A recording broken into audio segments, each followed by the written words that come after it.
So is everybody able to see the screen? Yes, Mataji. Yes, can see Mataji. Hari bol, Hari bol. Thank you so much. Yeah, Hari bol. So today is chapter 6, Dhyana Yoga, and we have to be really fast. We've got instructions that we have to complete this level 2 by the end of this month. So as much as possible, we have to try to complete fast. Okay. So this is chapter 6, Dhyana Yoga. Dhyana Yoga, it means it talks about Ashtanga Yoga. Okay. So before we start the class, please let us take the blessings of the beautiful deities of ISKCON Mangaluru, Sri Radha Govinda Ji. Sri Radha Govinda Ji ki Jai. Okay, so let's start with 6.1. Okay, so this is how it goes, like from the connection that from chapter 5 to 6. So earlier we were discussing about Nishkama Karma, right? Like where we were working without any knowledge who Krishna is.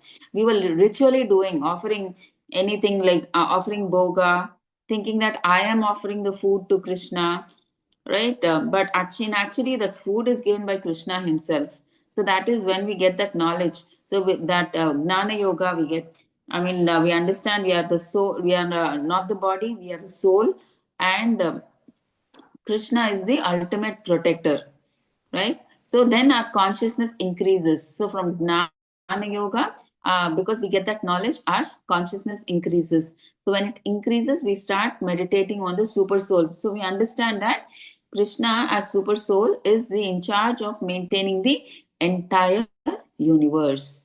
So what do the Ashtanga yogis do? They meditate on Paramatma or super soul in their heart. So that's what we will see now. So before before the practicing, coming to that stage of Ashtanga Yoga, what do they have to do? They have to first what do you say? They have to how do I say?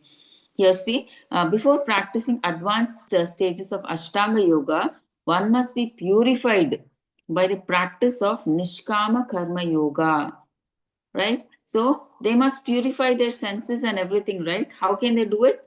We earlier in the cycle of sacrifice, if all of you remember, we said when we perform our duties, our prescribed duties as mentioned in the Vedas, right? What happens gradually? Gradually, we purify, we get purified. Then after getting purified, there is a chance that we can come into Krishna consciousness. So like that, to enter into Ashtanga Yoga, first what must they do? They must get purified.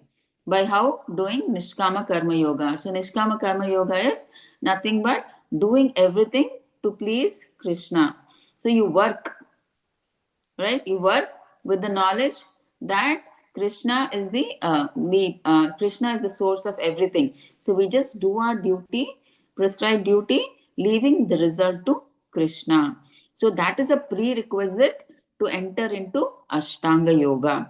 Okay, so that we have to understand. That's why, therefore, Lord Krishna, he glorifies Nishkama Karma Yoga in the first two verses. See, the basic thing of any yoga is first we have to get purified.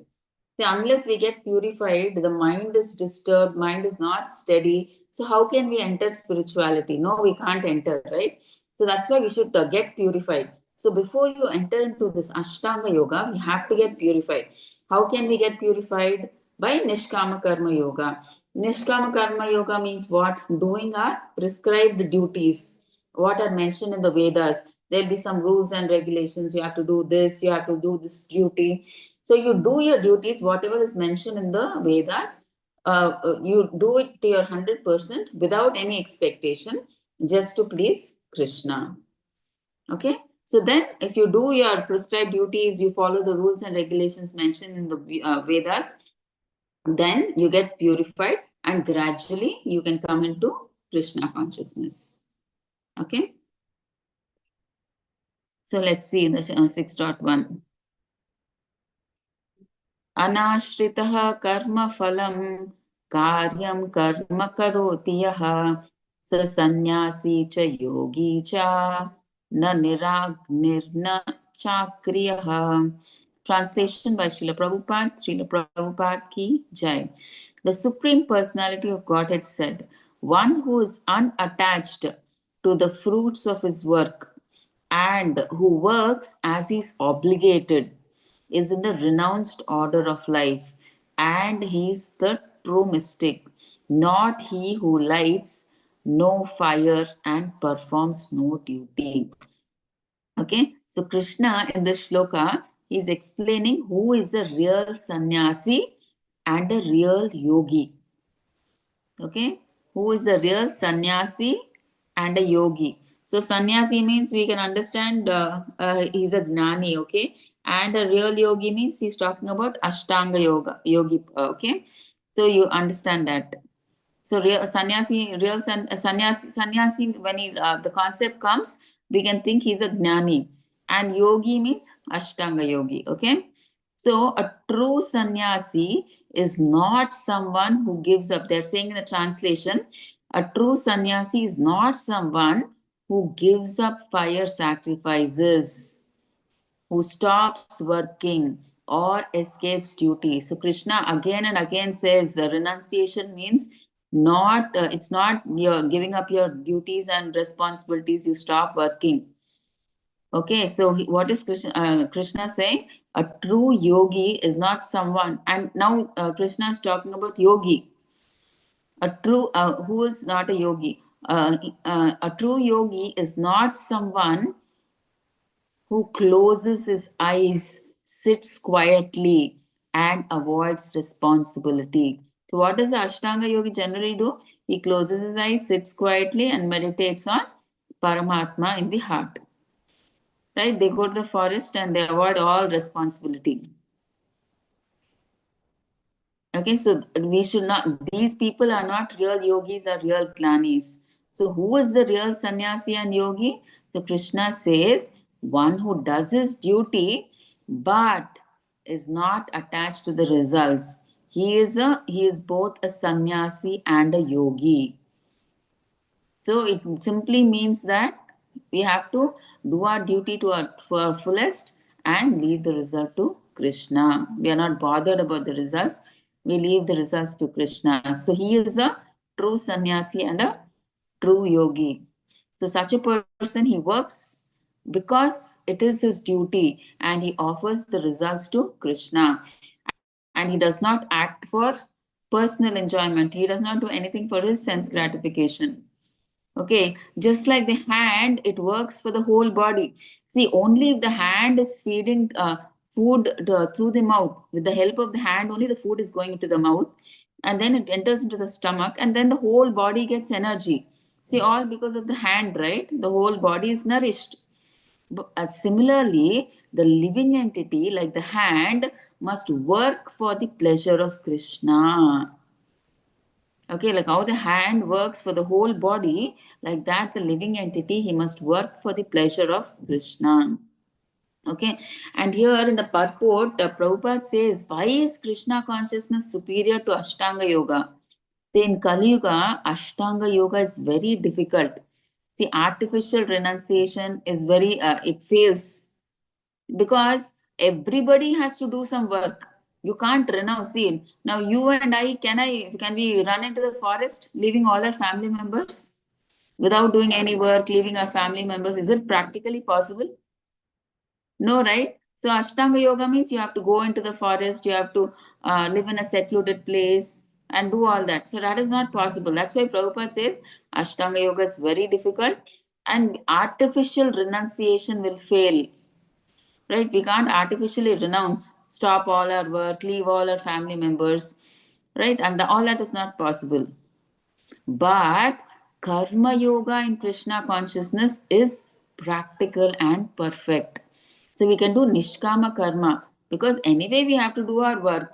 we'll do it for Krishna. What is that? So we will do our duty to 100%, leave the result to Krishna. Like for example, we have to study for an exam. We'll give our best 100%, we'll put in our effort and study and write the exam and leave the result to Krishna.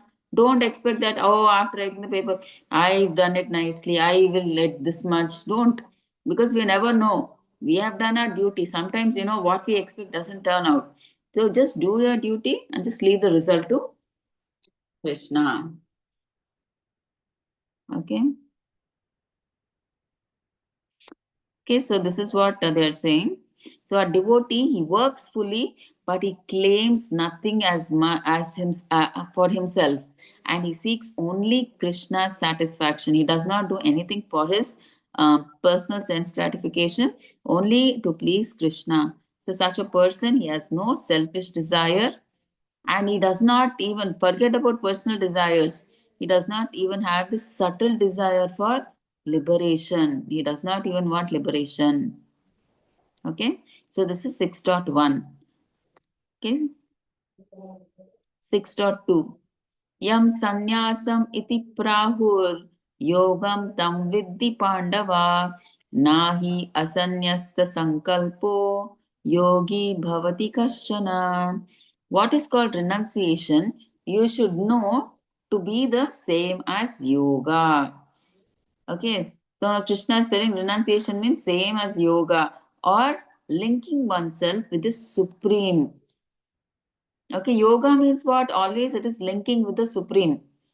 O son of Pandu, for one can never become a yogi unless he renounces the desire for sense gratification. So here in the shloka, Krishna is explaining that real renunciation, sannyasa and real yoga are the same. Okay, we think it is different. Yoga and sannyas means different. So actually, Krishna has explained that real renunciation, sannyas, and real yoga are the same. So true renunciation does not mean giving up work. Okay, generally renunciation means what do we think? Leave all our duties and responsibilities, go into the forest and meditate. But true renunciation does not mean giving up work. See, it means give up the desire to enjoy separately from Krishna. See, it should be like we should do our duty, right? But not for our sense gratification, just to please Krishna. Okay, so a person cannot become a real yogi as long as he holds on the plans for sense gratification and selfish enjoyment. See, as long as he tries to gratify his senses, he cannot get liberation. Okay, he cannot become a real yogi as long as he has those desires for sense enjoyment. So one must renounce the mentality of I am the enjoyer.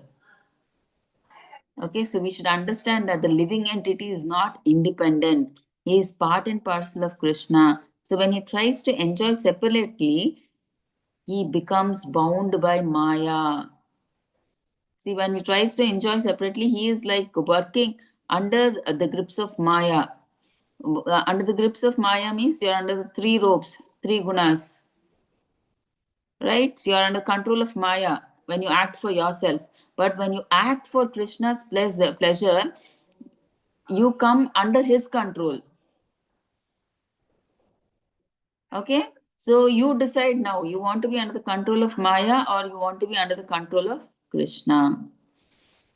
Okay, so in Krishna consciousness, the what happens? The senses are not artificially stopped. Like in a gnani, how he tries to control his senses, artificially he tries to stop. No, no, no, don't see that. No, no, no, don't eat this, like that. But in Krishna consciousness, what do? Every sense is engaged, used in the service of Krishna. Okay, that's why when each of the senses is already engaged in serving Krishna, where is the scope for personal sense gratification? Because already it is directed towards Krishna, right? To the service of Krishna. So there's no scope for personal sense enjoyment. So that's why a Krishna conscious person, he is simultaneously a yogi and a sannyasi, even while living and working in this world. He is a true renunciant. Okay, so all the goals of gnana and yoga are automatically fulfilled through devotional service.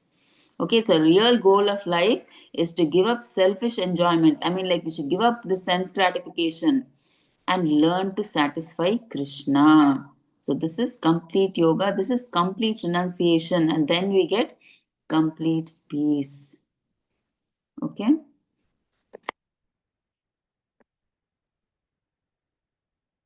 So 6.3 आरुरुक्षोर्मुनेर्योगं कर्म कारणम् उच्यते योगारूढस्य तस्यैव शमः कारणम् उच्यते.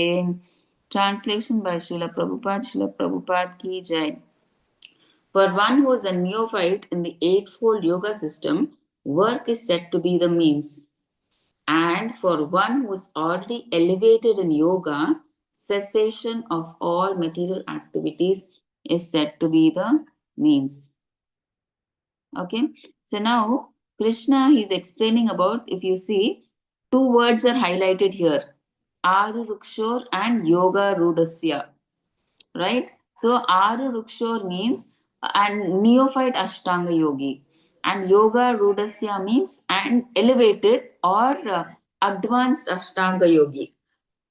Okay, so what is Krishna saying in the translation? For a beginner in Ashtanga yoga, working properly is the means. Okay, work is said to be the means, he's saying. So you have to do work because we'll tell you it. For one who is in advanced in yoga, they are saying cessation of material activity is the means. Means he does not have to do any material activity once he is in the advanced Ashtanga yoga stage. Okay, so first, so let me describe in detail what exactly how it works. Okay, for a beginner, it's called yoga rukshu. Okay, yoga rukshu. That is the neophyte Ashtanga yogi, it is called. So this person, he's just starting. He's a neophyte Ashtanga yogi. He's a beginner. So this person is just starting spiritual life. So he cannot suddenly stop working. See, all of you, if you enter spiritual life suddenly, it's not possible for you to stop your working, right? Your duties, everything. Okay, so he cannot suddenly stop working. So Krishna says for these people, work is necessary. But the work must be regulated and purified. Right? So we said, right? Is to enter into spirituality, we need to get purified. So for purifying, what is Krishna saying? In Krishna consciousness, this means work. Means what?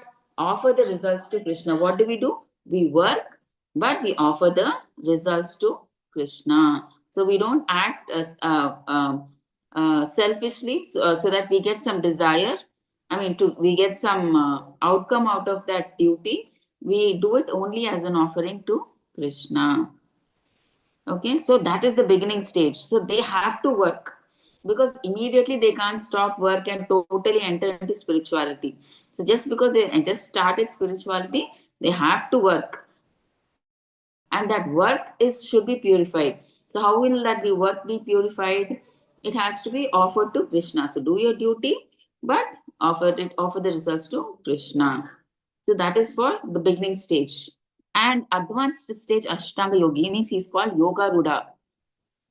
Okay, so he is on the highest stage. He's on the elevated stage, or he's an advanced Ashtanga Yogi. So in this stage, his mind is controlled. Okay, his mind is steady, he's peaceful, and he has no attraction for material world. Okay, so for such people where mind is controlled, he's peaceful, he's happy, and he has no material desires, everything. So for him, what should he do? Stop all material activity, but not by force, but by realization, by Now he has realized now because his mind is controlled, everything is like steady. See, to practice spirituality, your mind should be steady, right? So his mind is controlled, he's steady, he's happy from within. He finds happiness from within because he knows that he's the soul. He does not look for happiness in external things, like name, fame, wealth, property, family. He does not look, because he's an advanced Ashtanga yoga. He's reached that stage where he has controlled his mind, he's peaceful, he has no attraction for material desires. So by not by force now. Now he's on that happy stage, advanced Ashtanga yogi stage. Okay, so but by realization, he gets that happiness, everything, peace, everything. Okay, so he does not have to work because naturally he's happy, peaceful, is controlled his mind, intelligence, everything, and is totally able to meditate on the super soul in the heart. And therefore he's finding happiness, he's getting that happiness from within, not he does not seek happiness outside. See, people like us, like we seek happiness outside. We are all neophyte devotees. We seek happiness from external things like name, fame, what not, money, family members. We have so many attachments, right? We get attached to even our cell phone, to our to the clothes we wear, the house we live, the property, everything we get attached to for happiness. Like we go to movies, we need to go to parties, or we need TV serials or movies or whatnot. We need external things. But these yogis, they don't need anything. They are happy within themselves because they understand that they're a soul, and they when they connect with the super soul, they get that happiness. Okay, which comes from within. They maintain that peace. So these are the two different types.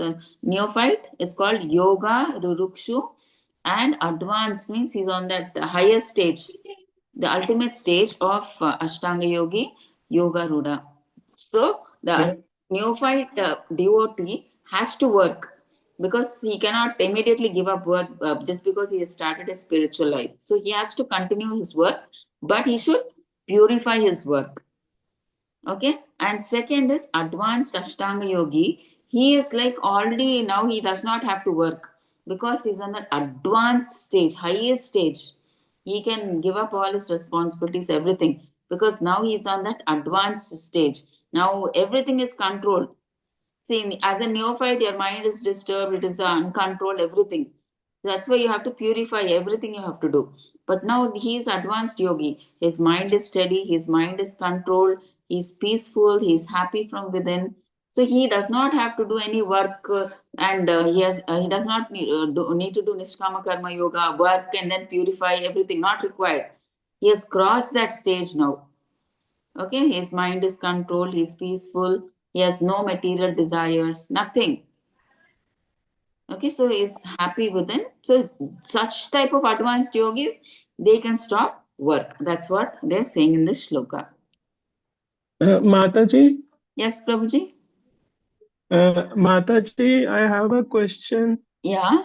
Uh, in this Yogaruda Mhm. yogi, he normally works, but he offers his results to Krishna. No, no, Uh, no. He doesn't work, Prabhuji. That's what you're saying. He's advanced devotee. He does not need to work. Only the first neophyte devotee, neophyte Ashtanga yogi, he has to work because he is coming newly into spirituality. So he has to work. He has to continue his work, and along with work, he will practice spirituality. But that work which he does, he has to purify. Okay, uh, purify it means he has to give the results to Krishna. So then it becomes purified. But yoga ruda stage means he's an advanced in the advanced stage. He has crossed everything now. He does not have to work. Okay, so he's happy from within. He's peaceful from within, and his mind is controlled. So everything he has no desire for no material desires. He is happy from within. He finds happiness wherever he is because he knows he's the soul, and he connects with the super soul within the heart. Okay, so he finds happiness internally. He does not look for happiness externally. So such kind of advanced Ashtanga yogis, they don't have to work because their mind is already controlled. See, to get the mind controlled, in the neophyte devotees, they work. They can't stop work, but they purify their work. But here, advanced stages, they've already crossed that stage, so they don't have to work. They are beyond. I mean, like they're already. They know that they are the soul. They connect with the super soul, and they feel that happiness from within. They don't see happiness outside externally. Okay, Prabhuji. And Yeah. Mataji, Yeah. like for instance, like if we work and uh, we offer the results to Krishna, but if while working from the money of the work that we get, if we use it for the basic necessities, so then will we be an Arukshor or the advanced Ashtang Yogi No, you stage? can. No, Prabhuji. The whatever you suppose you're doing a job, you daily you decide that monthly 10% of the income I'll give for Krishna conscious activities, and remaining you think you need it for your basic amenities or whatever, you can use it for that. But a part of it you should use it. I mean, if you can use it for Krishna conscious activities, that becomes like you're pleasing Krishna. Okay, so your duty becomes Krishnized. Because you can't, because we are all grihasthas or whatever, right, we have a family or attachments, father, mother, wife, brother, children, or whatever we have, right? So we need some money to maintain them, to maintain our body, our relatives, our family members, right? How much basic is needed, we need to, for keeping our maintaining our body and soul, we have to. But whatever is possible, because it has to, I mean, like whatever duty we are doing, it should be done as an offering to Krishna. So that's a part of your income, how much ever, so you think is practical. 10%, 15, 20, generally it's advised 50% by our acharyas. But whatever is your capacity, you know best, right? 10, 15, you can offer it for Krishna conscious activities. Right, Prabhuji? Yes, Mataji. Yeah. See, this is the yoga ladder, the ladder of spiritual advancement. So the first step, generally, all of us are in this karma kanda stage, where we do our duty with the expectation of results. We want the results for ourselves, like we perform yagnas so that we can go to heavenly planets. So that is stage one. I mean, stage step zero, karma kanda. Next, you come to karma yoga or nishkama karma yoga, means where you give your results to Krishna. You work, but you give your results to Krishna. Okay. Step two is further to above nishkama, above karma yoga, gnana yoga, wherein you get the knowledge, you understand that Krishna, I mean, like you understand that you are not the body, you are the soul. Okay, so you renounce fruits plus speculative knowledge about Brahman. So this is the stage where you understand, where you want to, you know, all that concept of Gnana Yogi and everything, right? I'm not going to repeat all that now. These people, you know, they want to merge into the impersonal Brahman, right? You know why that they want to merge also. They speculate, they create their own philosophy, they have no guru, they read the Vedas and Upanishads by themselves. Okay, so these people actually, when we are working in the earlier stage in Nishkama Karma, we work, but with the knowledge, we just offer our results to Krishna. But what do we think? That I am offering the food. It is the food I have earned, I am offering it to Krishna, we think. But we don't understand that Krishna. Okay, so we don't understand that Krishna is actually giving us all this food. That food only we are out of gratitude, we are offering it to him. We are thanking him. Thank you so much for this food, Krishna. So when we get that knowledge, that is Gnana Yoga. So we understand we are not this body, we are the soul, and we try to connect with they try to connect with the impersonal aspect of Brahman. So that is the second stage. We get that knowledge. Okay, above that knowledge, then it is the Ashtanga Yoga. So with that knowledge, we understand that when we get that knowledge, we understand that There is a super soul who is controlling the whole of this material world. And that's when they start meditating on Paramatma, right? In the heart. The Ashtanga yogis, they meditate on Paramatma in the heart. Okay. And step 4, that is final, is Bhakti Yoga. So why do you have to go Karma Kanda, Karma Yoga, Gnana Yoga, Ashtanga Yoga, and then Bhakti Yoga? It takes many yugas, many births it takes. So when you know that you have to finally follow Bhakti Yoga, why not directly take up to Bhakti Yoga? Right? Why do you want to waste many births doing Karma Kanda, then Nishkama Karma Yoga, Gnana Yoga, Ashtanga Yoga? Right? So directly, that's what Prabhupada is saying. Take up, in Kali Yuga, the practical thing is taking up Bhakti Yoga, right? Which is very practical and easy for people living in Kali Yuga.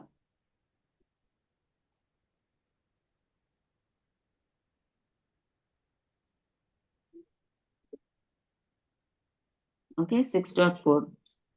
Yada hi nendriyarteshu na karmasu anusajjate sarva sankalpa sannyasi yoga rudastadochyate. Translation by Srila Prabhupada ki jai.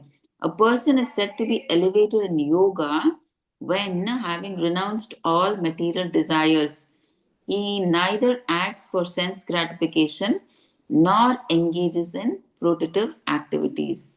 So now we saw in the previous shloka, see, Krishna speaks of two yogis. One is Yoga Rurukshu. He is the beginner. So this person has just started yoga, right? That's why his mind and senses are restless. And for them, what is karma? That's for them, karma is necessary because they can't all of a sudden give up their jobs or family responsibilities, duties. So they have to do work. So what means what? Doing their duties, they have to prescribed work is like following what doing your regular duties, following rules, acting responsibility, and gradually when they do this, when they do follow the prescribed duties mentioned in the Vedas, gradually the purification of mind happens. Okay, so that is what is wanted. So if you want to advance into spiritual, I mean, if you want to progress spiritually, first you have to purify yourself. Okay, that is what exactly is happening in the neophyte stage. They are trying to purify by working. They're offering the results to Krishna. Okay, so that is the neophyte stage. For them, they have to work, but they have to purify their work. Next, Yuga Road stage is what? Advanced Ashtanga Yogi stage. So this person is already elevated, his mind is steady, his senses are controlled. So he has maintained his inner calm and he has no more material desires. Okay, so he has controlled his mind, he's peaceful, he's happy from within. Okay, but here in the shloka, they're saying, how do we recognize a yoga rudha? How do we recognize a yoga rudha? So Krishna is giving the symptoms of a person. How advanced Ashtanga yogi or a yoga rudha, how can we recognize him? Okay, so what are the symptoms? Krishna is saying here, he is not attracted to sense gratification, sense pleasure. Okay, he does not act for results. Okay, he is not interested in external objects, I mean, no material desires. He does not want name, fame, desire, or property, money, all those. Not attracted to sense pleasure. And he's not acting for his own sense gratification. See, he just does his duty without expectation of anything. Okay, and he has renounced material desires. He has no more material desires. Okay, and he does his duty, and why? To please Krishna. So acts only for Krishna's satisfaction. Okay, but what does Prabhupada say? See, this is the advanced yoga rudha. He's connected with Krishna, right?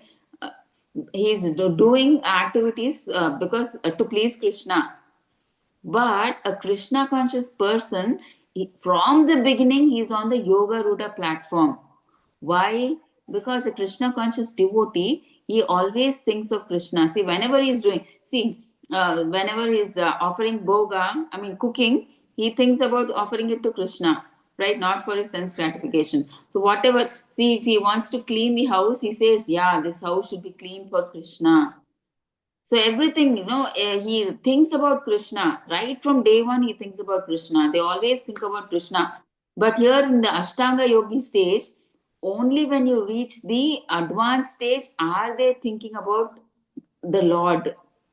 But a Krishna conscious person, from day one, he's thinking about pleasing Krishna.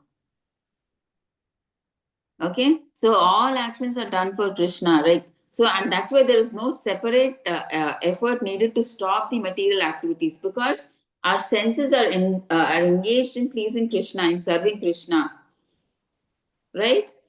So we don't have a separate effort is not needed to stop material activities. Automatically they get stopped because the senses are engaged in Krishna conscious activities. No more material activities. So even while working, they are actually detached, right? So it may appear to the outside materialistic person that he's doing a material activity. It may look that they're cooking materially, right, from outside. Anybody says, yeah, they're cooking. A devotee is also cooking, non-devotee is also cooking. But the consciousness matters, right? Consciousness, what does a devotee think? Yeah, I'm cooking it for Krishna, to please Krishna. And then with that thought, with that consciousness, they are cooking. But a non-devotee is cooking with intention, oh, I want to enjoy it. I have to taste it. I want to eat it. So he's doing it for his sense gratification. So it is just the consciousness that matters.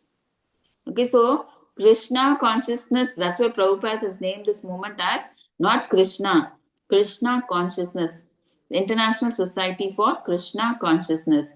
It's the consciousness that matters. Okay, so we are all souls, right? It's the consciousness that matters. Okay, so let's go to 6.5. See, the Yoga Ruda stage means giving up work. They no longer need to work. Okay. See, Yoga Rukshu means he's a neophyte. So he must work because he is not detached, pure, or advanced. He is cultivating detachment from fruitive results. Practices part-time asana. So with working, he practices. I mean, like he does his specific duties. Along with that, he practices Ashtanga Yoga. Like he does all those asanas, pranayama, everything. Along with Karma Yoga, he does. Okay. And Yoga Ruda is, we said, it's the advanced stage, right? He has no material desires. He's peaceful. He's happy. He does not have to do any work. He practices yoga full time. He has full knowledge. Okay, he's the advanced stage. Okay, 6.5. Uddharet atmanatmanam natmanam avasadayet atmanaiva hi atmano bandhur atmaiva ripur atmanaha. Translation by Srila Prabhupada. Srila Prabhupada ki jai. One must deliver himself with the help of his mind and not degrade himself. So here Krishna says the critical point. It's the mind that is important. The mind is the friend of the conditioned soul and his enemy as well. So is the mind a friend or an enemy? Okay. So what does deliver himself mean? So yes, Krishna is saying one must deliver himself with the help of this mind, right? So what does deliver here mean? See, we often think that someone else must help me, my situation is the problem. But Krishna says your first helper is your own mind. Okay, so when the mind, it encourages good habits, reminds you of Krishna, pulls you away from bad choices, then it becomes your friend. Okay, and when does the mind become an enemy? when it runs behind sense pleasure. The mind just says this, just this one time, just this one time. What will happen if you just do it for one time? Nothing will happen. Just this one time, let me do. Okay, it gives excuses, it creates excuses. So pulls us towards enjoyment. Okay, then the soul becomes more and more trapped. Okay, that time it becomes, our mind becomes an enemy. Okay, and why does Krishna focus on mind in yoga? Why does Krishna give importance to the mind in yoga? Because, see, by nature, the soul is pure. The problem is with the mind only. So the mind connects the soul to false ego, makes us think that we are the body. Okay, it is because of the mind that the soul thinks that he's the, out of false ego, he thinks he's the body. Okay, and that's why he gives into these sense objects. He gets these material desires. Okay, he thinks that I am the master, I am the enjoyer, everything in this world is for my enjoyment. Okay, it's because the mind makes you think that you are the body, not the soul. Okay, that's why you get all these desires. They think I'm the master, I'm the enjoyer, everything in this world is for my enjoyment. Okay, the more you have material desires, the more you get attached to this material world. Okay, so yoga is really mind, it's mind training. It's not body twisting. Generally, yoga means everybody thinks doing different types of body twisting and everything, different types of exercises. But yoga means, it is real yoga means it is mind training. Okay, to train your mind to be your best friend. Okay, so the best way to disentangle oneself is to always engage the mind in Krishna consciousness. Okay, so not by fighting the mind or not by suppressing desires. See, if you try to force your desires, like no, no, no, don't see that, no, no, no, don't eat that, no, no, don't hear that. Okay, if you try to suppress your senses, it won't last for a long time. The best way is to practice Krishna consciousness, give the senses a positive engagement. Okay, let all the senses be engaged in the service of Krishna. So that is the best way to disentangle oneself. Okay, by always engaging the mind in always in Krishna consciousness. Okay. Mataji, Yes, Prabhuji. Mataji, like for instance, when we normally work na in the when we normally do work which we like, so uh, while we are working in that job or field, so when do we come when do we come to know that our mind is in that way, in that work, when do we come to know that our mind is a friend and when it is turning into our enemy? No, that's what they are saying, no, Prabhuji. If our mind is an enemy, when we get attached to material desires like name, fame, wealth, money, property. So when we have many material desires, that is when the mind becomes an enemy, because the mind tells us that gives the indication that we are the body. Okay, and then that time it becomes an enemy. But when it becomes a friend is when it gives you good advice. When you turn your mind towards Krishna consciousness, all the senses are naturally engaged in the service of Krishna, and there is no scope of material desires. Right, so when you try to do all good things, like we said, right, see, when the mind encourages you to do good habits, it reminds you of Krishna and it pulls you away from bad choices. Okay, then the mind becomes a friend for you. So naturally, the best way is to make your mind an friend is by engaging your senses or your mind in Krishna consciousness. Because if the senses are engaged in Krishna consciousness, there'll be no scope for material enjoyment, right? Because the senses are already busy with Krishna conscious activities, right? So there'll be no scope for doing anything materially. Okay? Okay, Prabhuji? Yes, Mataji. Yeah. Because when the mind it becomes an enemy, you will have so many material desires. It makes you think that the soul. It makes the soul think that it is the body. Okay, and and the body. When you think you are the body, you think I am the enjoyer, I am the master, and everything in this universe is for my attachment. And for that, you get attached to your family members. When you think you're the body, you get attached to your family members' name, wealth, fame, all these things, because of which you get attached more and more to this material world. But our aim is not to get attached to this material world, right? So we want to get out of this material world, liberated.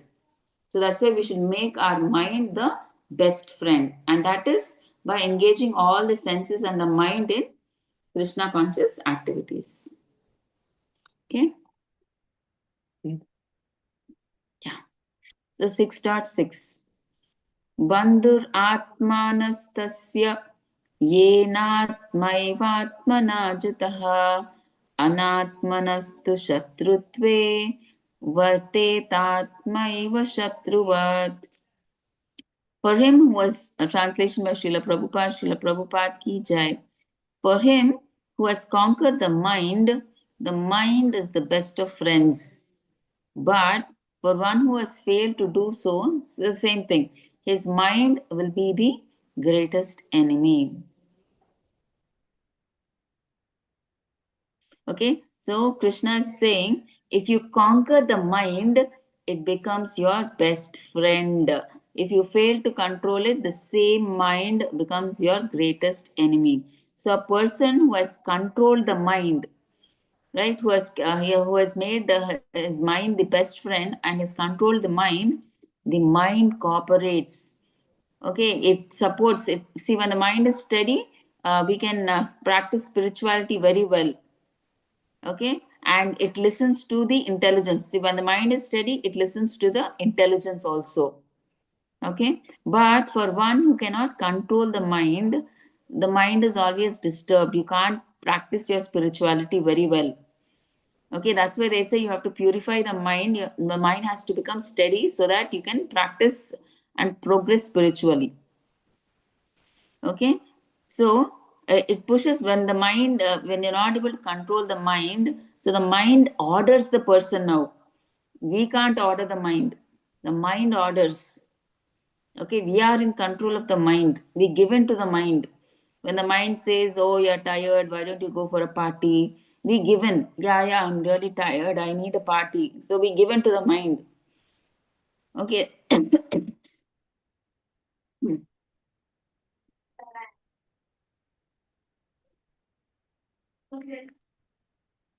Mataji, Yes, Prabhuji. Mataji, when mind is steady, then the intelligence listens. Yes, the intelligence also becomes, steady. Okay, Prabhuji? Yes, Mataji. Yeah. So if the mind is disturbed, intelligence is also disturbed, like that.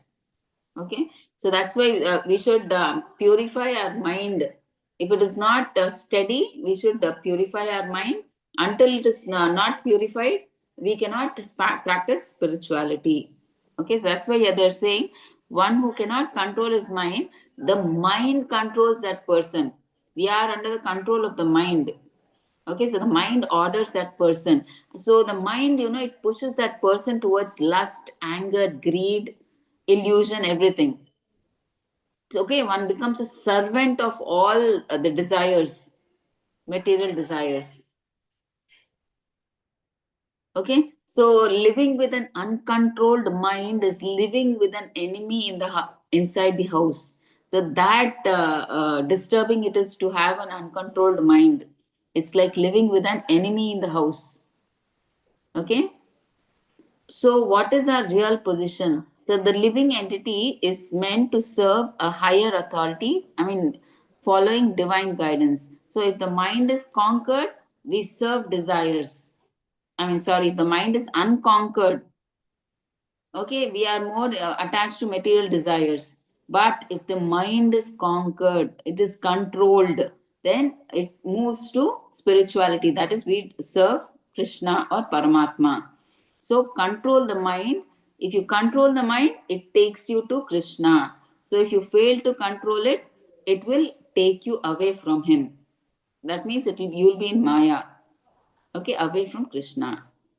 Okay, so that's why you need to train your mind to be a friend, so that if it gets controlled, it will take you to Krishna. If you can't, if your mind is disturbed, you will be away from Krishna, right? You will be in Maya, you will be under the control of lust, desire, all those things. Okay, so next is 6.7. for one who has conquered the mind, the super soul is already reached.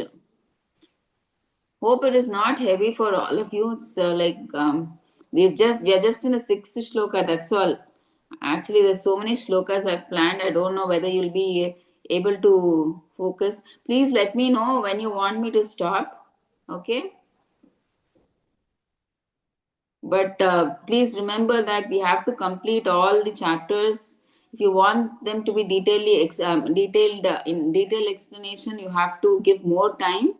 So please be mentally prepared for that, because we've got generally we got they give us time 2.5 months. I don't know, they've just hardly not even given us 1.5 months this time, and they have put a message that we have to complete it by the end of this month. I'm not sure whether we'll be able to complete it or not, but we'll try our level best. Okay. So 6.7, for one who has conquered the mind, the super soul is already reached, right? For he has attained a tranquility. To such a man, happiness and distress, heat and cold, honor and dishonor are all the same. See, when the person has conquered the mind, he becomes peaceful and is steady inside. So, for such a person, the Paramatma in the heart is already attained. So, it means that now he is in consciousness, his consciousness is aligned with Lord, with the Lord, I mean, with Paramatma within. Okay, so the main concept is the mind has to be steady for spirituality. That you have to remember. Okay, the mind has to be steady. So if the mind is steady, everything is proper. See, when the mind is steady, he becomes peaceful and steady inside. And then because of that peacefulness and he's steady, he is able to focus on Paramatma in the heart. That is, his consciousness is now aligned with the Paramatma. He understands that Paramatma is there. So he's the soul and he tries to connect with Paramatma in the heart. Okay, because his mind is no longer disturbed by material influences, right? He has no material desires, right? He is not affected by the dualities like happiness and distress, heat and cold, honor and dishonor. Now all appear equal to him. See, all these may come and go, but he is never shaken up by all these. Okay, so when the mind is conquered, so when the mind is steady and fixed on Krishna, the super soul is already attained, and material dualities lose their power. So he's no longer affected. Like when he's on that stage where he has realized the Paramatma in the heart, for them everything is on a equal level. For them there is no heat and cold, no more dualities they face. For them everything is the same now. Okay, it has no effect. Even though there may be heat, there may be cold, they may come and go, but it does not affect that person because he's reached that such a stage. Okay, it does not affect him. So 6.8,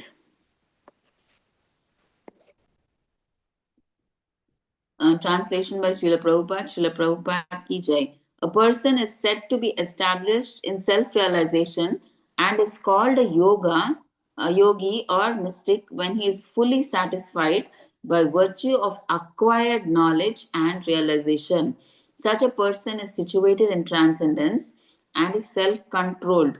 He sees everything, whether it be pebbles stones or gold as the same.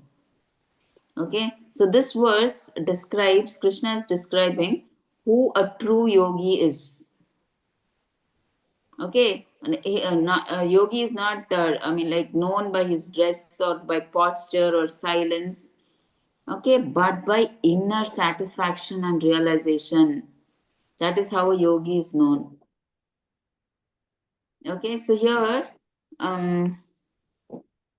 this is which 6.8, right? So in this shloka, actually, one second.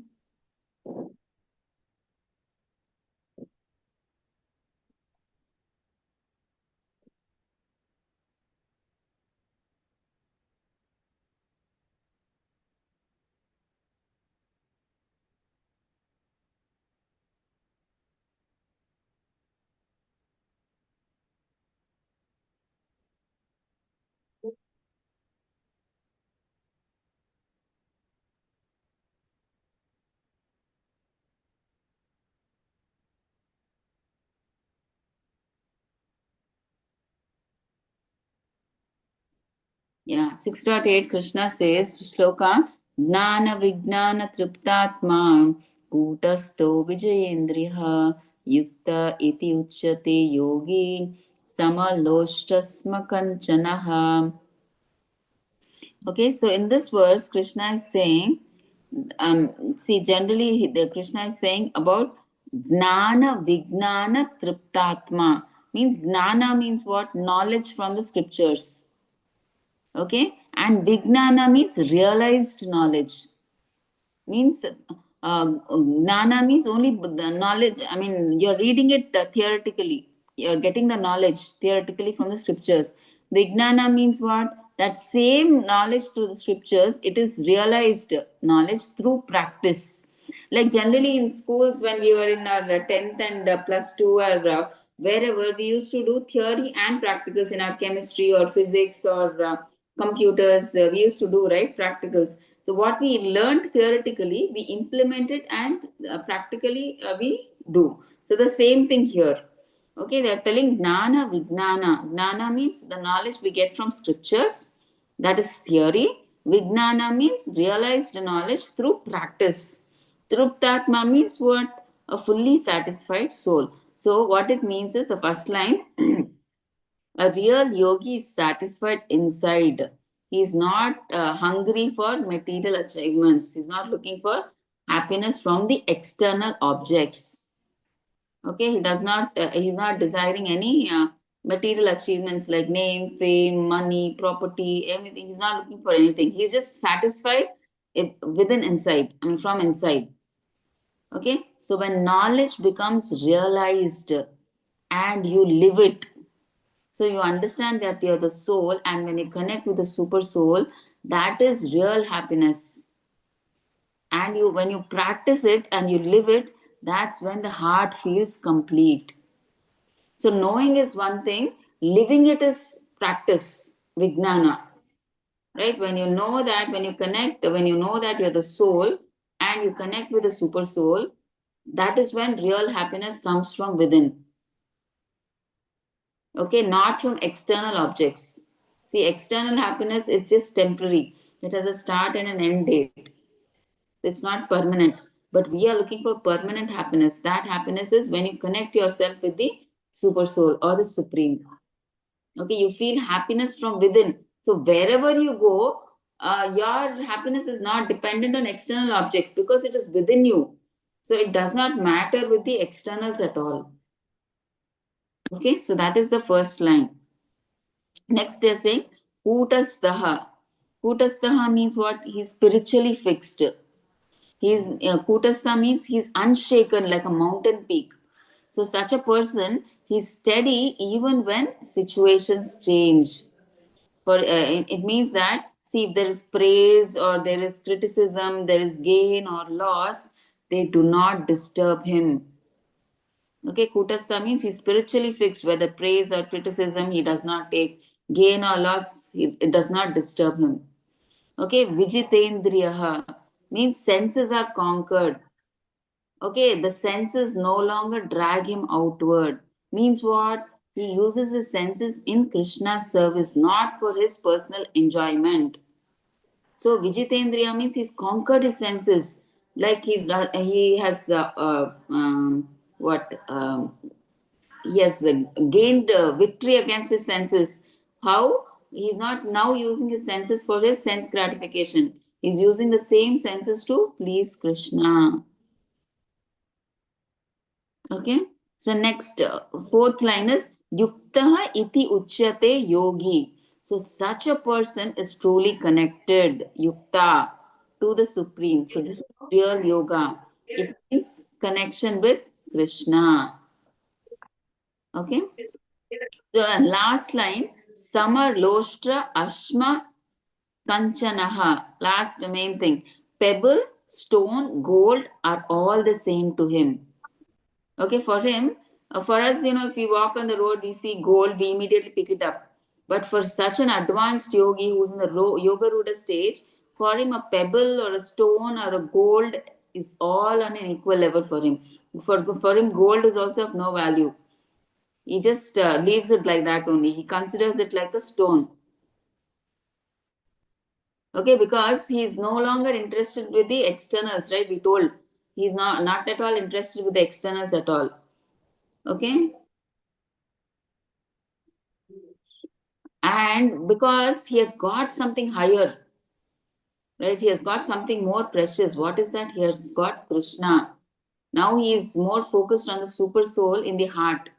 When we get a higher taste, we tend to lose a taste for the lower ones. So now for him, gold is like that. It's a material thing. It is lower. He's got that higher spiritual taste, right?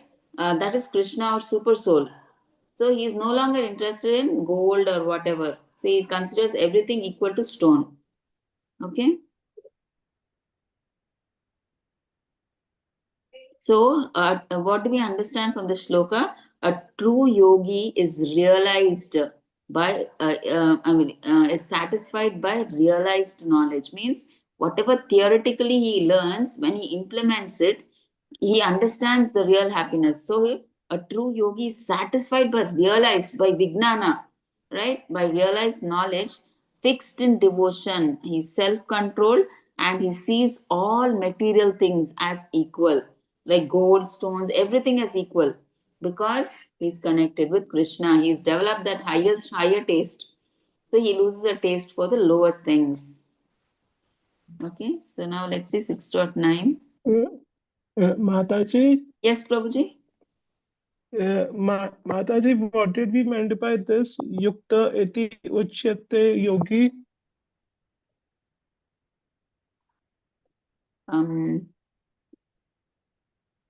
Means such a person is truly connected to the Supreme, Prabhuji.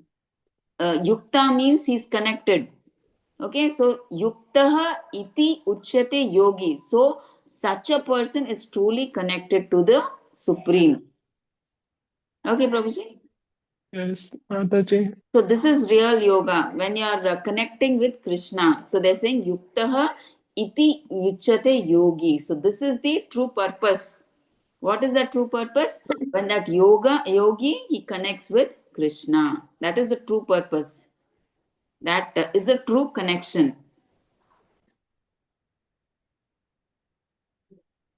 Okay. So let's go to 6.9. Okay, see, these are the 6 enemies of the mind. Kama, Krodha, Lobha, Mada, Matsarya, Moha. Okay, 6 enemies of the mind. So this we saw 6.8 just now. Now we'll see 6.9. Okay, what translation by Srila Prabhupada? He sees honest well-wishers, affectionate benefactors, the neutral, the meditators, the envious, the friends and enemies, pious and sinners equally. So now Krishna is describes about this Ashtanga yogi who is even more advanced than the previous shloka. In the previous shlokas, we saw how he saw gold and the stones on a same level and everything we saw. But now he's further, I mean, like one more step advanced. Like what? So, what is so special about this yogi? So he is samabuddhihi, means equal vision in relationships. So not just towards objects like stone or gold, but even towards people. Okay, what kind of people are mentioned here? He says about natural well wishers, affectionate friends, enemies, neutral persons, meditators, envious people, relatives, everybody, sinful persons, right? So, from saint to sinner and from friend to enemy, everybody is included. So, we should understand one thing. See, does equal mean behaving the same with everybody? We are saying in this translation, he sees everybody equally. So what does equal mean? Does equal mean behaving the same with everybody? No, it does not mean that. What does it mean? It means no hatred for enemies. Okay, no blind attachment to friends, no pride with the pious. He does not look down upon people who do wrong, like sinners. Okay, he does not think, oh, I am better than them, and he does not hate or insult them. Okay, so what are they trying to say in the shloka in 6.9?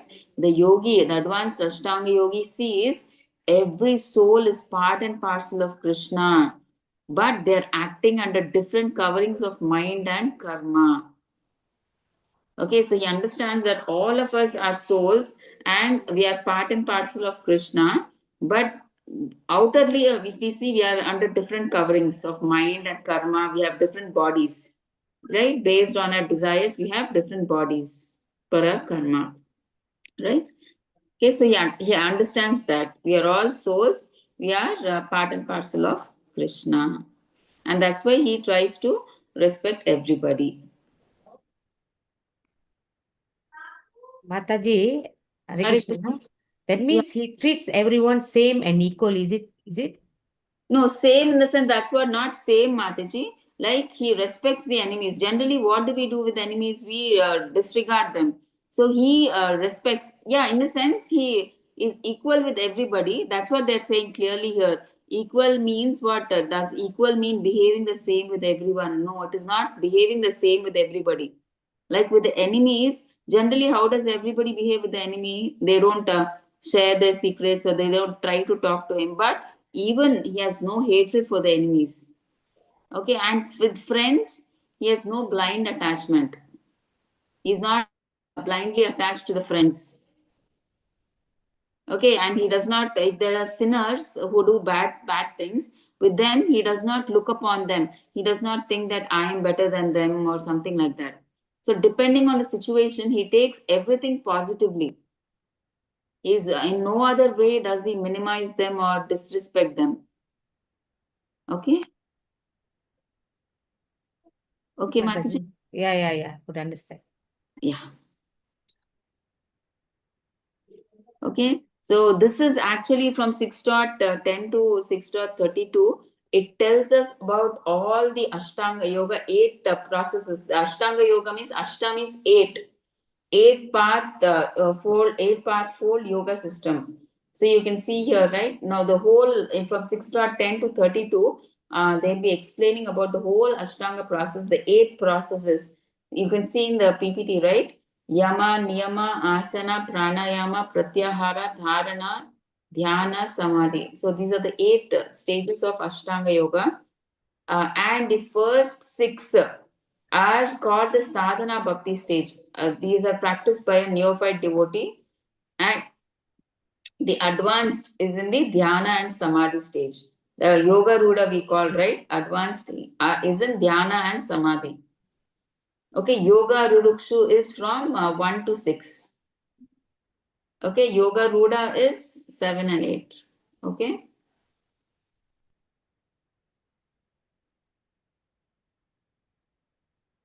Okay, so these are the different kinds of yogas that we think is yoga actually, right? See, they do all kinds of different asanas, all weird things. See, different kinds of yogas they do. They think troubling the body is yoga, but yoga is dealing with the mind actually. Okay, earlier we said in the shlokas, right? We should try to train our mind to be our best friend, but not by doing all these different asanas or gymnastics. See, pure yoga it seems. What kind of yoga we don't know. Okay, so this is the 8 parts. I mean, like 8 I mean, like one by one they follow. The first is yama. So, what are the rules we have to follow? Niyama means what not to follow.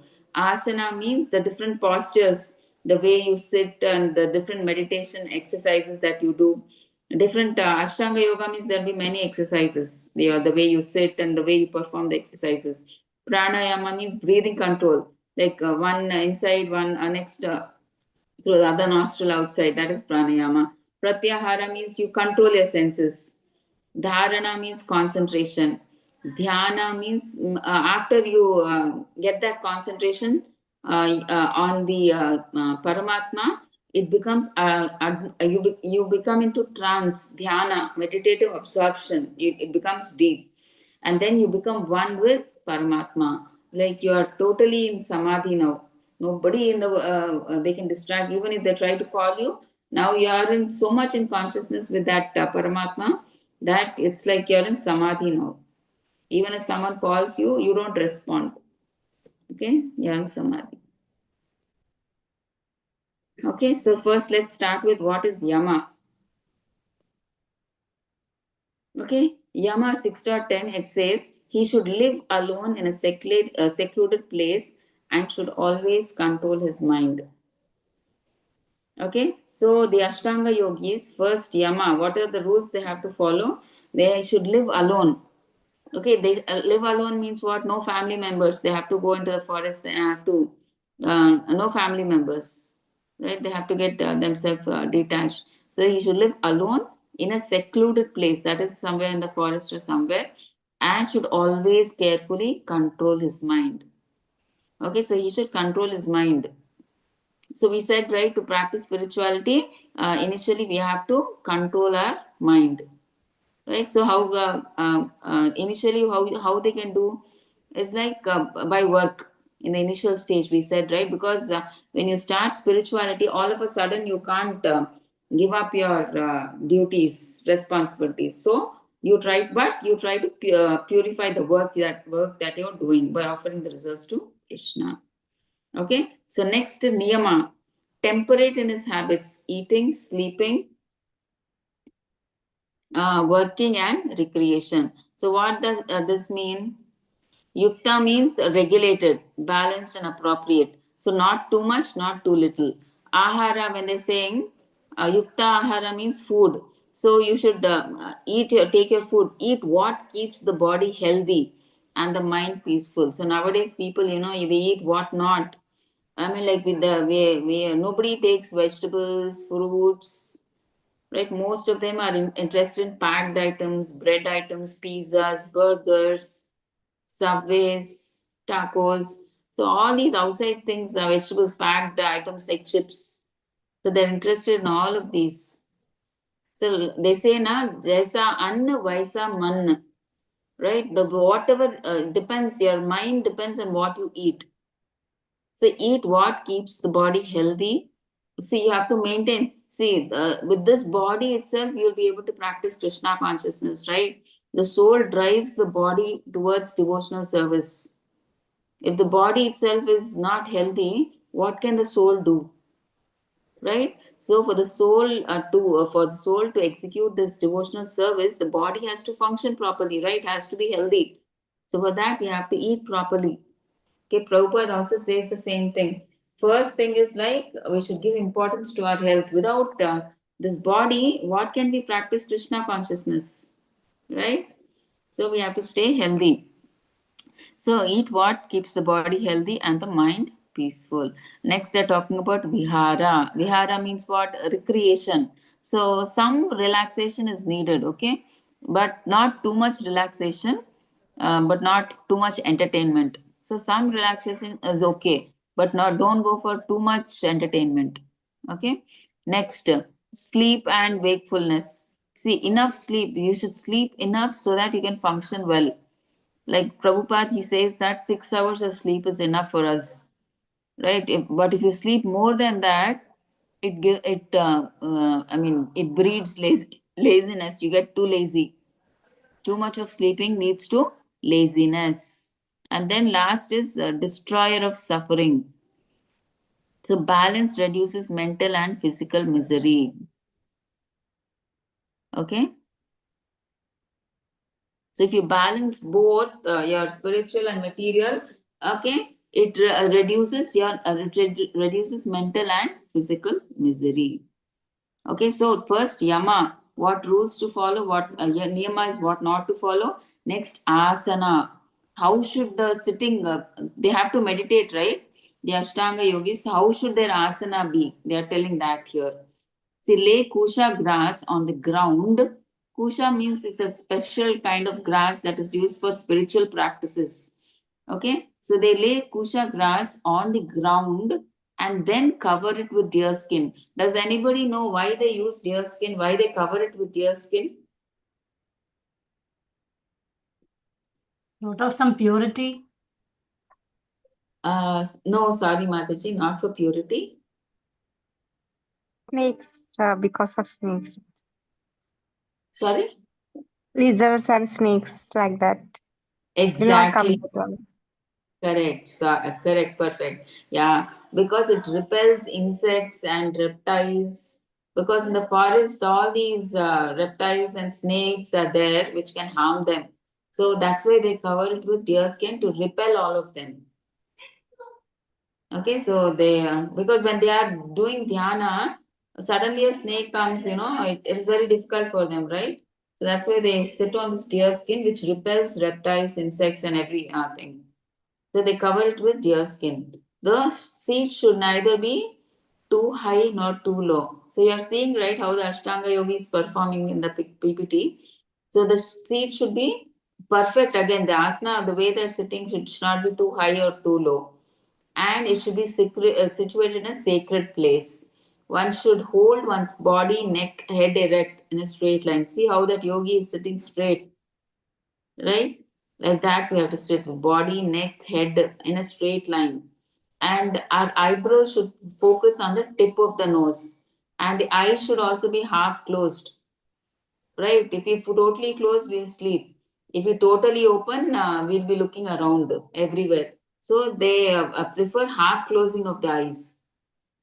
Okay, and with half closing of the eyes, they have to focus on the tip of the nose. See how difficult it is.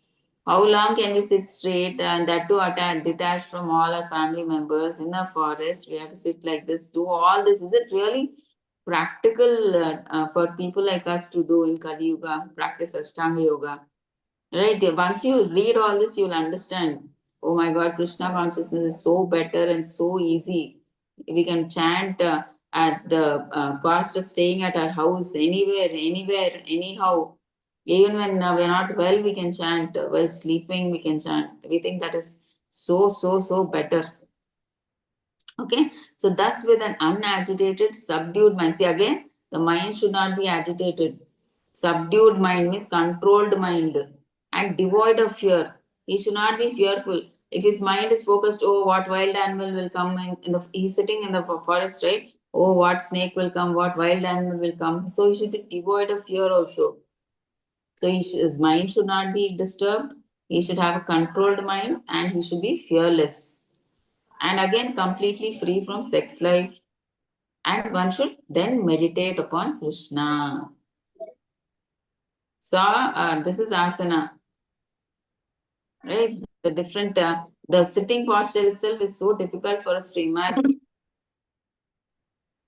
Right? So many rules and restrictions are there just for sitting in one position and meditating. Okay, so this is asana. Pranayama means, right? One nostril you breathe in and through the other you bring it out. Okay, so they do pranayama.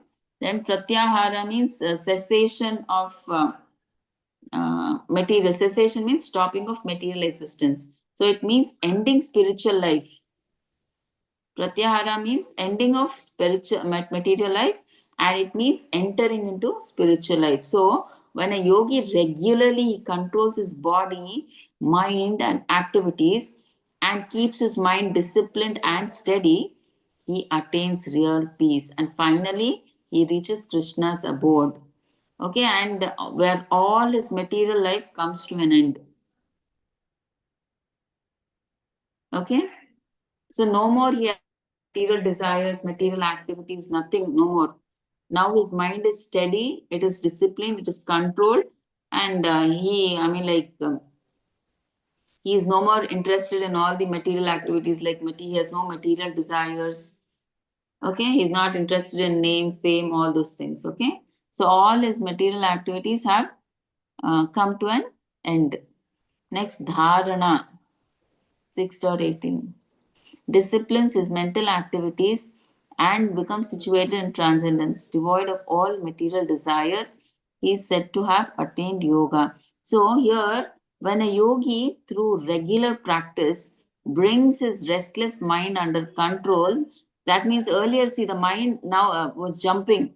So now the mind is no longer jumping. Here, today, there, tomorrow, it is not jumping. Now the restless mind is under control. Okay, and the mind becomes peacefully fixed in the soul and in Krishna. Okay, so the mind, it becomes fixed on Paramatma in the heart. Okay, because the mind is now controlled, it is steady. It becomes the mind, gets fixed on meditating on super soul in the heart. And it is now no longer interested in money, fame, or it has no material desires and no craving for material pleasures. Only it finds happiness in Krishna by meditating on Paramatma in the heart. So then he is called to be truly established in yoga. Okay, so yoga here does not mean difficult postures or long beards, living in caves. So yoga means, the word yoga itself means connecting to the Supreme. So mind connected to Krishna. So the senses are engaged properly. Okay, so such a person is truly united in Krishna. So when your mind is in Krishna, then you are a true yogi. Okay, so when all your senses, your mind are connected to Krishna or used in Krishna's service, okay, he is a true yogi. Okay, so when the mind rests in Krishna and material desires fade naturally, the person is perfectly situated in yoga. Okay, so he has no material desires and now his mind only rests in Krishna. So he is a perfect yogi. Okay, so Samadhi 6.20. Sorry, 6.19 I think we have to do. Okay, so here they're saying, as a lamp in a windless place does not waver, so the transcendentalist whose mind is controlled remains always steady in his meditation on the transcendental self. See now, like how if you put a lamp in a windless place, it does not waver, it does not shake, right? The lamp, the thing is, it does not shake. So like that, the Ashtanga yogi who's in the advanced stage, when his mind is controlled, his mind, he does not deviate from meditate. I mean, like anything, like he has no material desires. So his mind is steady now. So he's focused. He can meditate on Paramatma in the heart. Okay, so he remains always steady in his meditation on the transcendental self, means Paramatma. Okay, so Samadhi, this is the final stage. Good night. Okay, 6.20 to 23. So one is never shaken, even in the midst of greatest difficulty. This indeed is actual freedom from all miseries arising from material contact. So let's see each shloka. So in 6.20, Krishna says that, see, when the mind becomes completely calm through yoga practice and one sees the self means soul, by the purified mind, the yogi feels deep inner happiness. Right? So when the mind is steady, you are purified, your mind is purified. So when your mind is purified, naturally the yogi feels deep inner happiness. Okay, the happiness comes from within. It does not come from external objects, outside objects. That we have to remember. For an advanced Ashtanga yogi, happiness comes from within. So when the soul connects with the super soul, Paramatma within the heart, that is when he gets the internal happiness. He does not, and it's not the happiness of outer objects. Okay. So in 6.21, they say that this happiness that the yogi gets is spiritual because it is coming from within, from the soul, right? And it is beyond the senses. The senses are material, right? So and it is connected to the body. So these are materialistic. But the happiness that the yogi is getting from within the soul, that is real happiness, that is spiritual. So once the yogi tastes that happiness, nothing material can attract him anymore. Okay, he's not interested in name, fame, money, wealth, all. He's not interested. That is now nowhere compared to the happiness that he gets when the happiness that he's getting from inside. 22. So this happiness is the highest gain. So after achieving it, no loss feels painful anymore. Because once he gets this highest happiness, he is not bothered what is loss, what is profit. He's not worried about that anymore. Because he understands that everything, all this is material. It will come and go. Okay, but what is permanent is he's getting that real spiritual happiness. So he's no longer bothered about that. Okay, and to 6.23, they talk about what is real yoga. So real yoga means it frees one from all material suffering. See, real yoga means what? When you connect yourself, you're the soul and you connect with the super soul. Okay, then that is a real yogi. So you become free from all the material suffering. Okay, so yoga means freedom from misery, not by doing all these gymnastics. Okay, it's mainly to do with the mind, it's not to do with the body. Okay, you do all kind of exercises or gymnastics. That is not yoga. See, yoga generally means when it comes to the mind that different kinds of exercises. Nobody thinks about the mind at all. Okay, so yoga means freedom from misery, not any kind of gymnastics or exercise. Okay, yoga means linking yourself to the supreme. Okay, so we saw these ladders, right? Earlier, Karma Yoga, Gnana Yoga, Ashtanga Yoga, and finally you have to come. See, all other yogas are progression towards the destination of Bhakti Yoga. So why not take to Bhakti Yoga directly? Why do you want to waste many janmas doing all these Karma, Gnana, Ashtanga, which are very difficult and not practical for this age? Right? So just take up Bhakti Yoga when you anyway have to take up Bhakti Yoga in the end. That's what Prabhupada says. Okay, 6.16.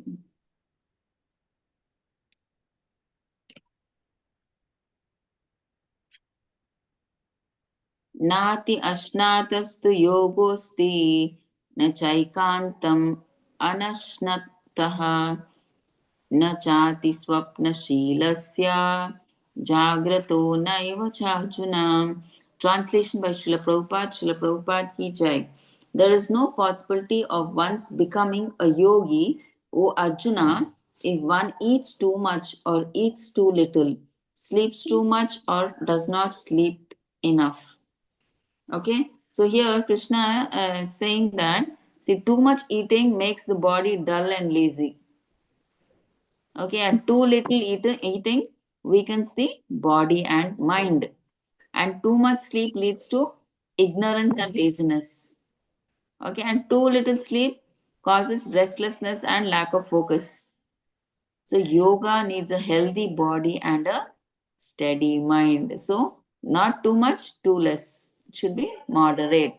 The Prabhupada says sleeping means we can sleep for 6 hours. That is enough for our body. Okay. So 6.24. I think I'll open the, it's not clear here.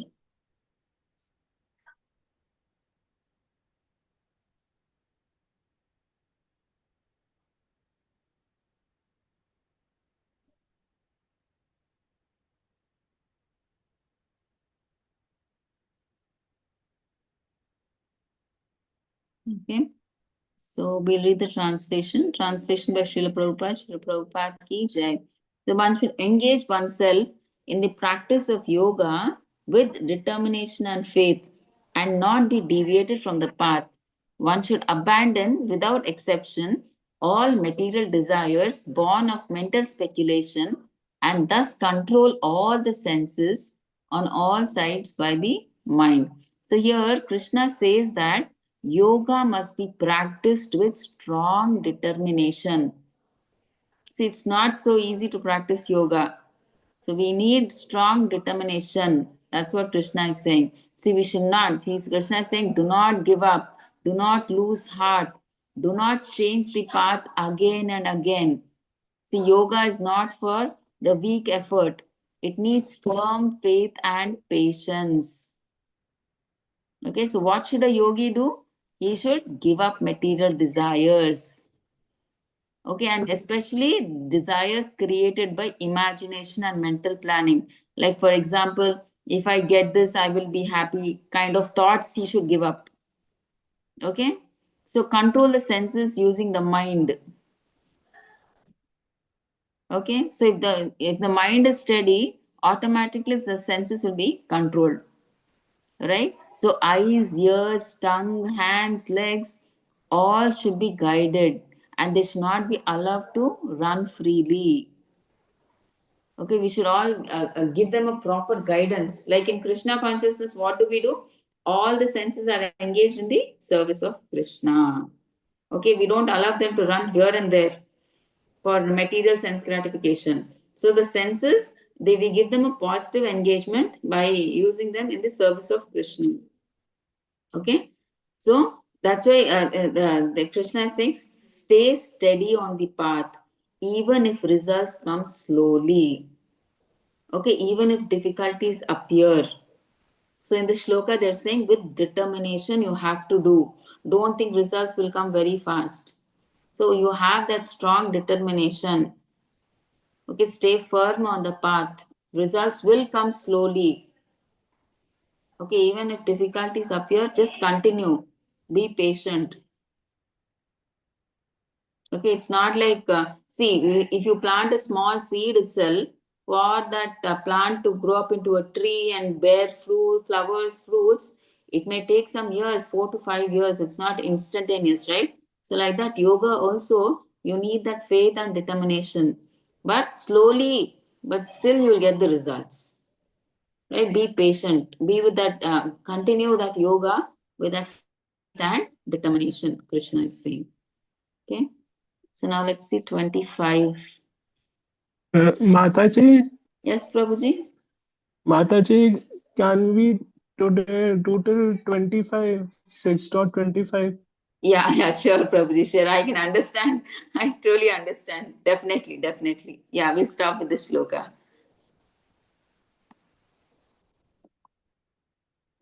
You see, as you go more in deep, now you will have more philosophy, Prabhuji. So it will be really difficult. But the only concern is we have very less time restraint. We are generally in the earlier batches we had 2.5 months to cover. Now they're saying within one month 15 days we have to complete. So we are shortage of 1 month. So we have to wind up everything fast. So that's the only concern. Otherwise, we'll see, Prabhuji. We will see what we can. No problem. We just stop with the shloka for now. Okay, translation by Srila Prabhupada.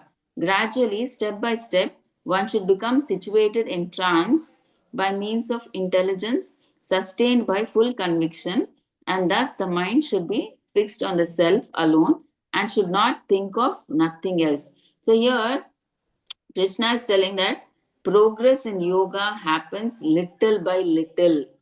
See, not overnight. Okay, not by some pressure. So steady improvement is real improvement. See, even for weight loss, generally they say, right? Generally, within 1 week you lose 10 kgs. That weight loss is not good. But if it happens like in 1 month you lose 1 kg, that is the good thing. Eating healthy food and losing. So gradually losing, that is good. So progress in yoga also similarly happens little by little. It does not happen overnight. Okay, so that steady improvement is the real improvement. Okay, next they're saying control the mind using intelligence. See, the mind is restless. So instead of fighting it, so you should guide it wisely. You should tell it, see, this thought is not good for you. So let us return to Krishna. So when it gives something bad, we should tell the mind, no, no, no. We should, the intelligence should guide the mind saying that, no, no, no, this is not good. So, and it should, we should divert the mind to Krishna. So control the mind using intelligence. So intelligence should guide the mind. Okay, next third point, what Krishna is saying, fix the mind on super soul, Krishna. Okay, so fix, let the mind stay there. Okay, engage the mind over there in by meditating on super soul. And fourth is do not think of anything else. Okay, means don't think, means just think about Paramatma as super soul. So just connect the soul with the super soul and don't think about external, sense gratification or not chasing after material happiness, right? So forget about all that. Okay, so what are they trying to say here is slowly reduce sense enjoyment. Okay, it's not possible all of a sudden to reduce sense gratification, right? So slowly reduce sense enjoyment. So this stage is called pratyahara, means you're withdrawing the senses. So you're saying the senses like, don't see that, don't do this, right? So it can't happen all in one day. That's why they're saying slowly reduce sense enjoyment. Okay, by gradually doing that, when you withdraw the senses, the mind becomes peaceful and steady. Right? When the mind becomes peaceful and steady, you enter into samadhi. Means your mind is totally now fixed on, the soul is fixed on the super soul, Paramatma in the heart. So even though we live in this world, we should not live for sense pleasure. Okay? You should live for the happiness of, the advanced yogis, Ashtanga yogis, they don't look for happiness in the external things. They look for happiness from within, inside. Right? They understand that they are the soul, and when they connect with the super soul, that is the ultimate happiness that they get. Okay? So here, that's what they're saying. See in the translation, gradually, step by step, one should become situated in trance by means of intelligence sustained by full conviction, and thus the mind should be fixed on the self. Self means super soul, and it should not think of anything else, no other material sense gratification. Finally, in that samadhi stage, the the mind should meditate only on self, that is the super soul, and should not think of anything else. That is the highest stage, right? So that is what they're talking here. So we'll stop here with 6.25.